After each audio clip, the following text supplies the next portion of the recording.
Okay. I believe that it's important to understand how systemic oppression and racism has been costly in education for all.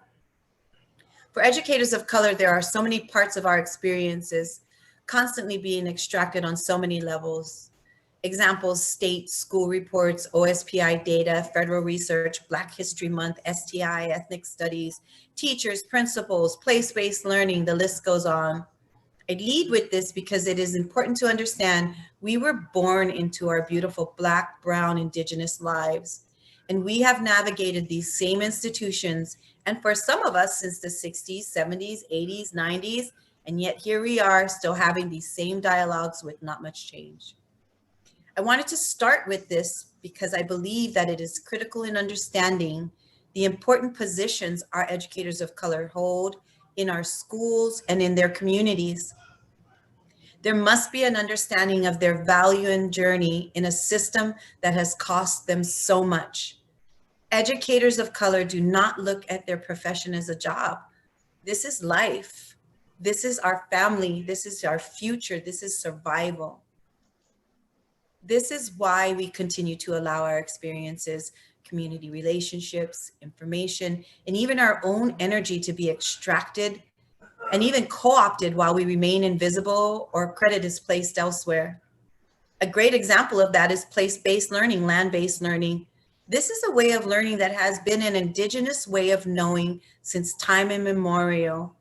Yet some organization or persons discovered its value, then sold the training to the educators and districts for millions of dollars.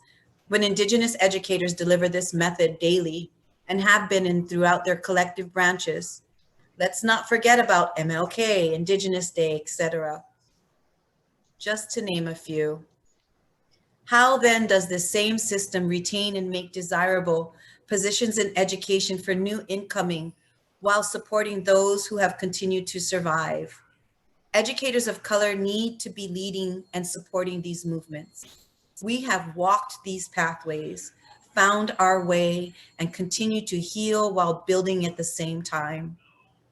Currently, there are persons in education leadership, supportive roles, family liaisons, para, teach, who do not hold the pala pala, the paper, the degree, the teaching certificate, but are being used and extracted for their experience and knowledge.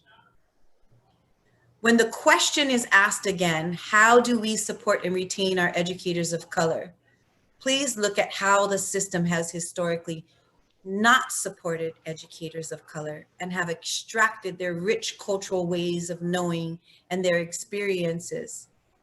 ECLC helps our educators of color understand their value, their experiences, their pathways, their opportunities, a place where wounds can heal and new growth can occur, where there is no extraction.